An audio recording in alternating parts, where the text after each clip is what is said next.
Seja muito bem-vindo a mais uma edição do Revista TST, o programa com as principais notícias da semana na Justiça do Trabalho. E hoje você confere. SDC anula cláusula que previa a exigência de mesmo tempo de serviço para a equiparação salarial.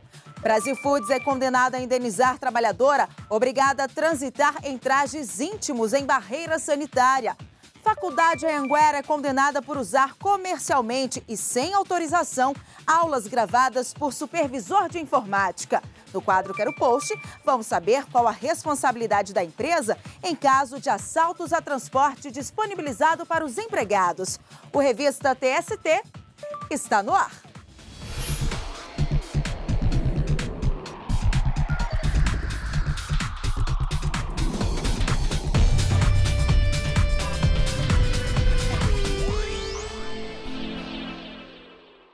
Nós começamos o Revista TST com um caso de destaque julgado pela Seção 1 de Dissídios Individuais, responsável por uniformizar a jurisprudência trabalhista. E quem traz o destaque para a gente é a repórter Gisele Mourão. Olá, Gisele. Olá, Ana Amélia. A Seção 1 de Dissídios Individuais julgou um caso sobre a inclusão de atividades de faxineiro, gari, servente, varredores de rua e similares na base de cálculo para a contratação de aprendizes. Para uma empresa de Minas Gerais que presta esse tipo de serviço, essas funções não deveriam ser computadas, uma vez que não exigem formação técnico-profissional. A União, no entanto, entrou com recurso na SDI1, alegando que essas profissões estão elencadas na Classificação Brasileira de Ocupações do Ministério do Trabalho e, por isso, devem sim ser consideradas no cálculo. Na SDI1, o caso foi amplamente debatido pelos ministros. Veja como foi o julgamento na reportagem. O processo teve início depois de a União determinar que a empresa de serviços gerais incluísse na base de cálculo para a contratação de aprendizes as funções de gari, servente, coletor e varredor de rua. No Tribunal Regional do Trabalho de Minas Gerais, a empresa alegou que essas atividades não necessitavam de formação técnico-profissional e, por isso, não deveriam ser levadas em consideração no cálculo. Mas o TRT negou o recurso com base na consolidação das leis do trabalho e no Decreto 5.598 de 2005, que regulamenta a contratação de aprendizes. O artigo 429 da CLT prevê que os estabelecimentos de qualquer natureza são obrigados a empregar e matricular nos cursos dos Serviços Nacionais de Aprendizagem número de aprendizes equivalente a, no mínimo, 5% e, no máximo, 15% dos trabalhadores existentes em cada estabelecimento, cujas funções demandem formação profissional. Já o artigo 10 do Decreto 5.598 de 2005 esclarece que, para a definição das funções que demandem formação profissional, deve ser considerada a Classificação Brasileira de Ocupações do Ministério do Trabalho. Como as atividades de faxineiro, gari, servente, varredores de rua e similares estão previstas na Classificação Brasileira de Ocupações do Ministério do Trabalho e elencadas como atividades que exigem formação profissional, o TRT de Minas Gerais rejeitou o recurso da empresa, que recorreu e levou o processo ao TST. Na quarta turma da Alta Corte Trabalhista, a decisão regional foi reformada e os ministros aceitaram o argumento da empresa de serviços por entender que as funções em questão não exigem formação técnico-profissional. Foi então a vez de a União recorrer e o processo foi levado à Seção 1 de Dissídios Individuais.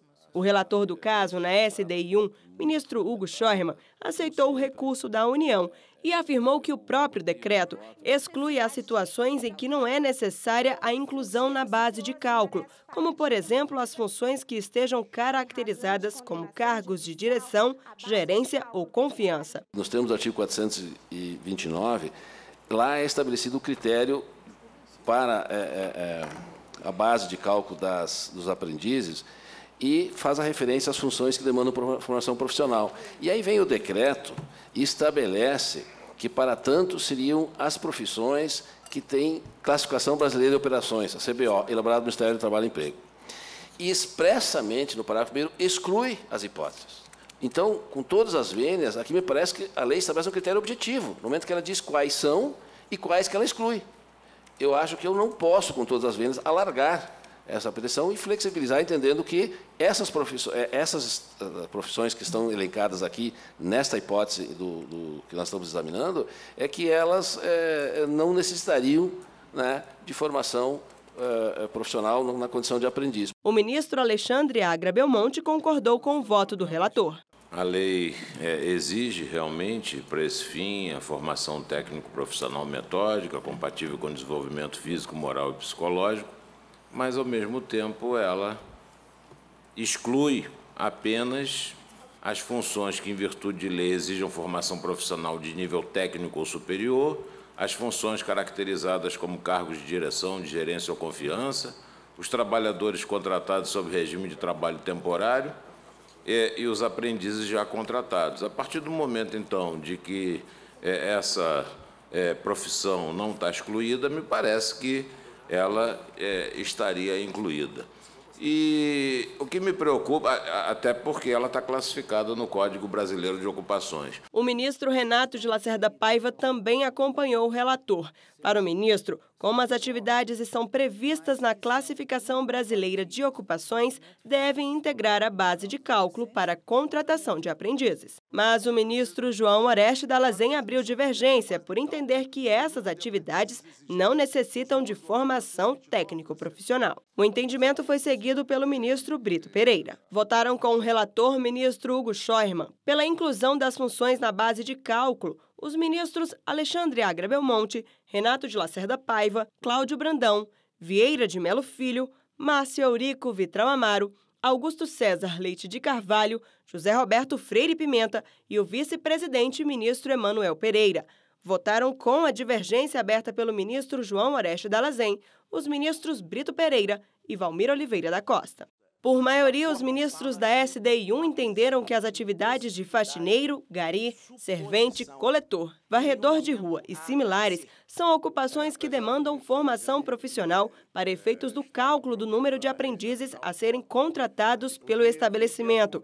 De acordo com o processo, a medida visa atribuir máxima efetividade ao princípio da proteção integral e ao direito do jovem à profissionalização. Com isso, o recurso foi aceito, ficando restabelecida a sentença de primeiro grau. A seção de dissídios coletivos anulou cláusula de acordo judicial que proibia a diferença de salários entre empregados desde que tivessem o mesmo tempo de serviço. A ação foi movida pelo Sindicato dos Empregados no Comércio de Sarandi, no Rio Grande do Sul.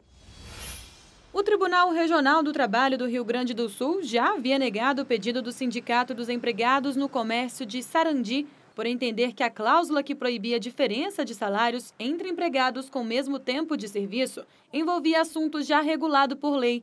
Assim, só seria possível haver mudança se houvesse um acordo entre as partes. O caso chegou à Alta Corte Trabalhista depois que o sindicato recorreu, afirmando que a cláusula deveria ser mantida para evitar tratamento discriminatório entre os trabalhadores. Na sessão de dissídios coletivos do TST, os ministros julgaram o caso com base na consolidação das leis do trabalho. O artigo 461 da CLT diz que, sendo idêntica a função a todo trabalho de igual valor prestado ao mesmo empregador na mesma localidade, corresponderá igual salário, sem distinção de sexo, nacionalidade ou idade. O parágrafo 1º do mesmo artigo detalha ainda que trabalho de igual valor será o que for feito com igual produtividade e com a mesma perfeição técnica entre pessoas cuja diferença de tempo de serviço não for superior a 2 anos. A relatora do caso na SDC, ministra Kátia Magalhães Arruda, concluiu que a CLT é mais benéfica ao trabalhador do que a cláusula defendida pelo sindicato. Ao ler a cláusula, ele garante uma certa igualdade, equiparação e, no fim, diz de empregados que prestem serviço ao mesmo empregador, exercendo função idêntica e com o mesmo tempo de serviço. No entanto, a CLT ela dá até 2 anos de diferença. Por unanimidade, os ministros da SDC negaram o recurso do sindicato, mantendo a anulação da cláusula que previa mesmo tempo de serviço para a equiparação de salário. O Conselho Superior da Justiça do Trabalho vai promover no dia 25 de outubro, no TST, das 2 às 6 da tarde, uma audiência pública para discutir questões técnicas, científicas, econômicas e sociais relativas à realização de acordos trabalhistas extrajudiciais a partir das alterações promovidas pela reforma trabalhista. O evento é aberto ao público. Mais informações no site csjt.jus.br. E no próximo bloco, vamos saber qual a responsabilidade da empresa em caso de assaltos a transporte disponibilizado para os empregados. É no quadro Quero Post.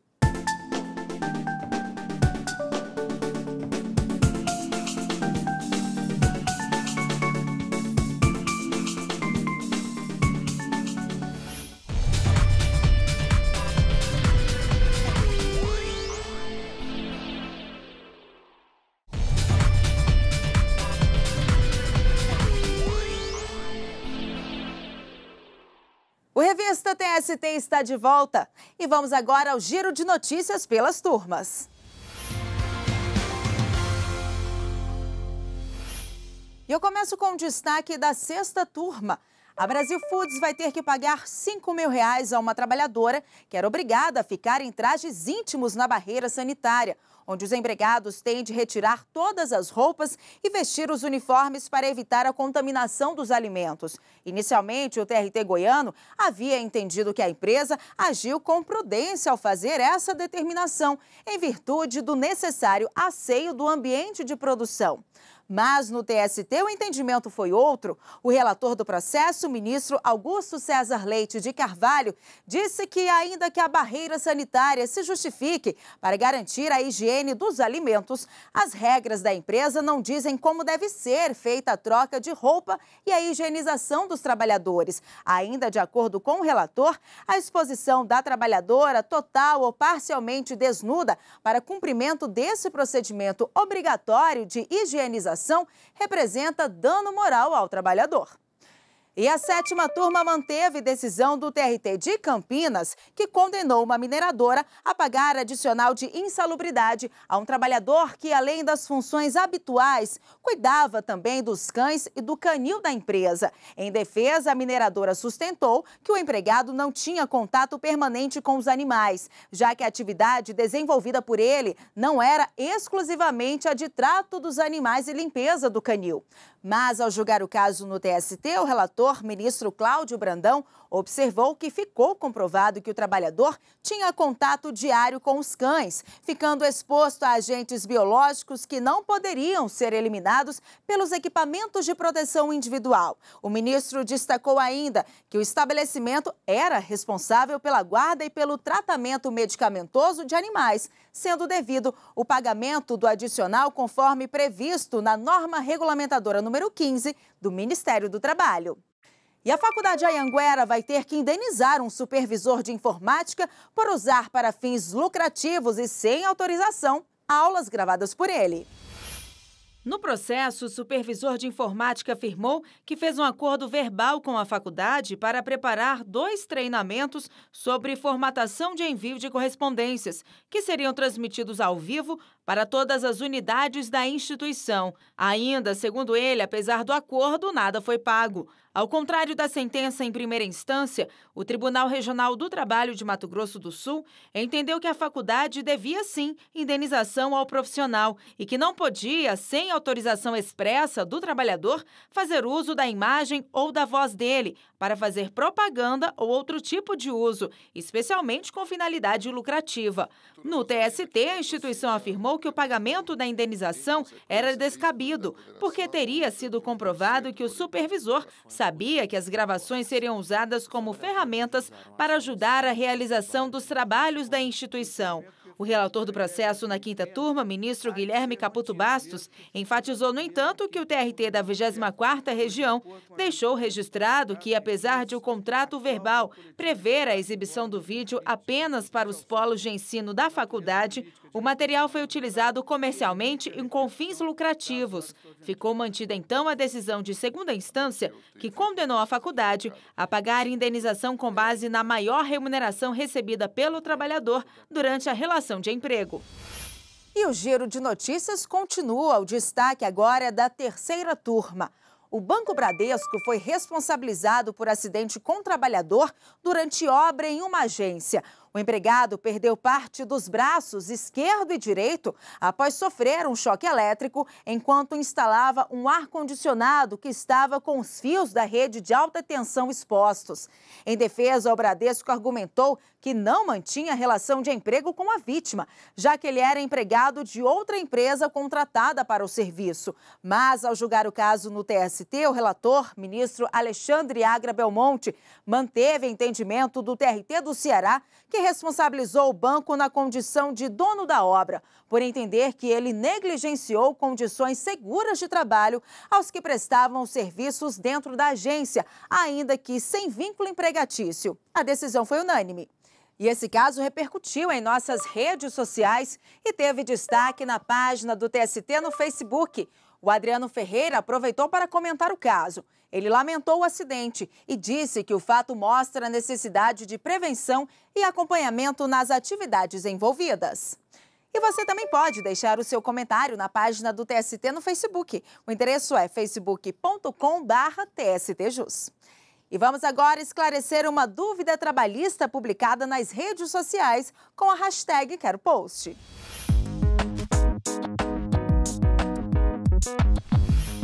A dúvida enviada ao nosso Facebook com a hashtag #QueroPost é da Janete Oliveira e ela quer saber o seguinte: quando a van que a empresa disponibiliza para levar o funcionário para casa é assaltada e todos os pertences dos funcionários são roubados, quem restitui? A empresa ou é um caso de segurança pública? Vamos conferir. Fim do expediente, hora de ir embora. Para essa turma que trabalha em uma fábrica de cimento em Brasília, o caminho de ida ao trabalho e da volta para casa é feito no veículo da empresa. A indústria oferece esse transporte aos funcionários há 50 anos. Atualmente, 5 ônibus são utilizados com essa finalidade. Isso possibilita que os funcionários chegam tranquilamente para trabalhar. Nós temos um turno que se inicia às 7 da manhã e os colaboradores estão aqui às 6h40, onde é servido um café da manhã, então eles podem tomar café da manhã tranquilamente e começar o seu trabalho. E isso a empresa recebe como produtividade por parte dos colaboradores, um aumento na produtividade. O Thomas é um dos empregados que utilizam o transporte da empresa. Ele mora a mais de 30 quilômetros da fábrica. Eu uso o transporte desde quando eu entrei na empresa, que fazem 8 meses. E para mim é um facilitador, né? Ajuda muito no translado aí de ida e volta dos funcionários. Julgo que é mais seguro, é mais cômodo, é mais ágil. É comum empresas oferecerem transporte aos empregados, principalmente quando o local de trabalho fica longe dos centros das cidades. Mas e se durante esse trajeto os empregados forem vítimas de assalto?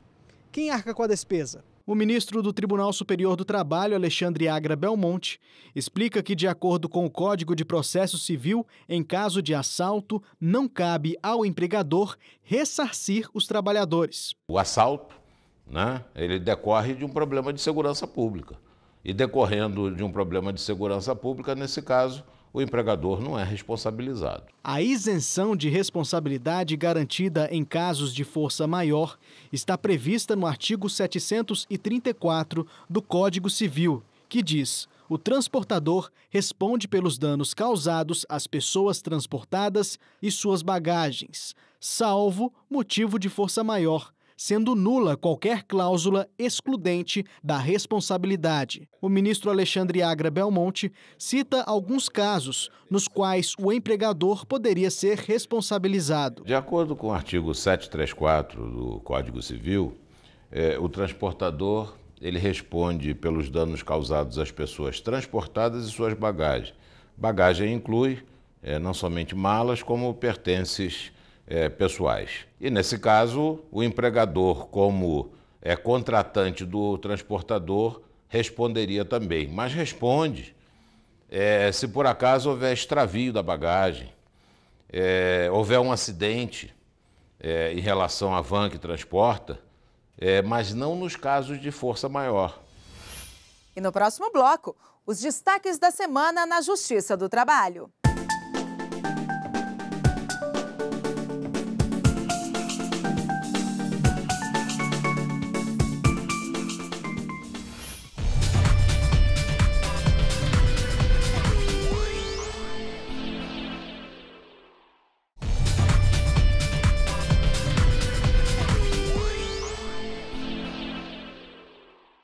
Voltamos com o Revista TST e veja agora outras notícias de destaque na Justiça do Trabalho.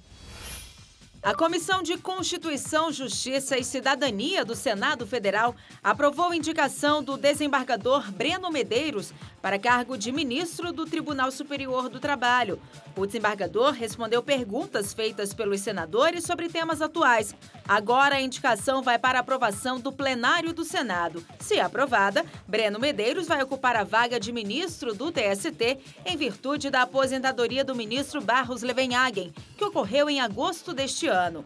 O ministro Renato de Lacerda Paiva realizou correição ordinária no Tribunal Regional do Trabalho da 23ª Região em Mato Grosso. Durante 4 dias, o ministro avaliou os serviços prestados pelo Judiciário Trabalhista no Estado e realizou atendimento ao público.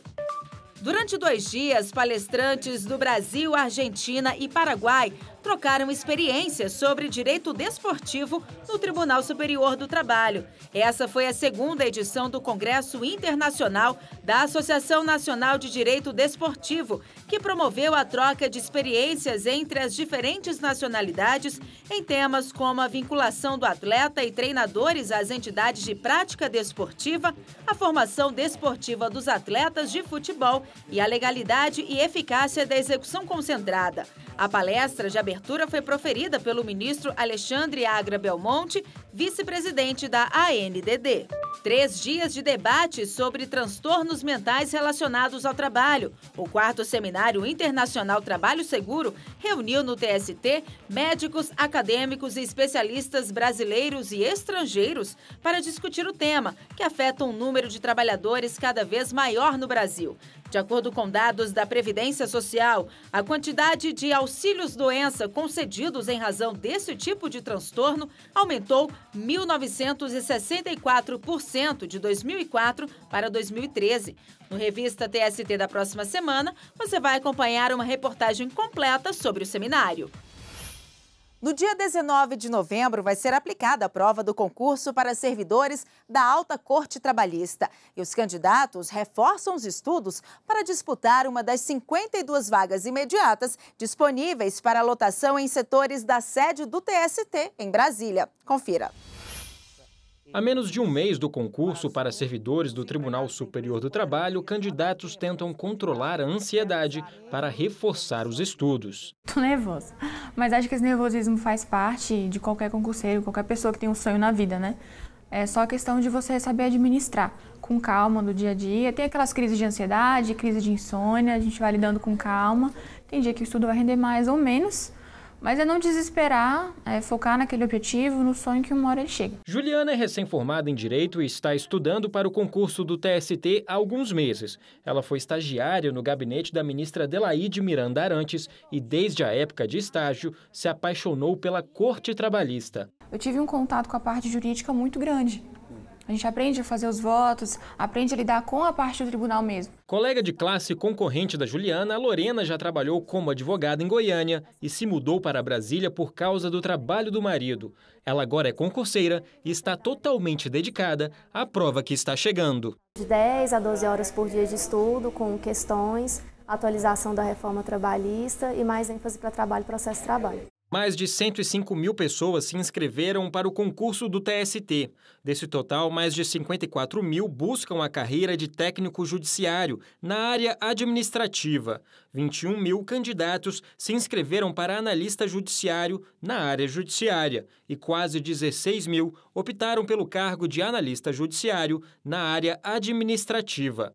A remuneração inicial para os cargos de nível superior é de R$ 10.461,90. Para os cargos de nível médio, de R$ 6.376,41. O concurso tem validade inicial de 2 anos, podendo dobrar essa validade. São 52 vagas imediatas, mas muito mais gente pode ser chamada. Para se ter noção, no último concurso foram nomeados quase 1.000 aprovados. Quem está estudando há meses não pode relaxar agora na reta final. Quem dá a dica é o professor de Direito do Trabalho, Ivan Lucas. Faltando um mês para a prova, nessa reta final, o ideal é o aluno realizar muitos exercícios anteriores da banca.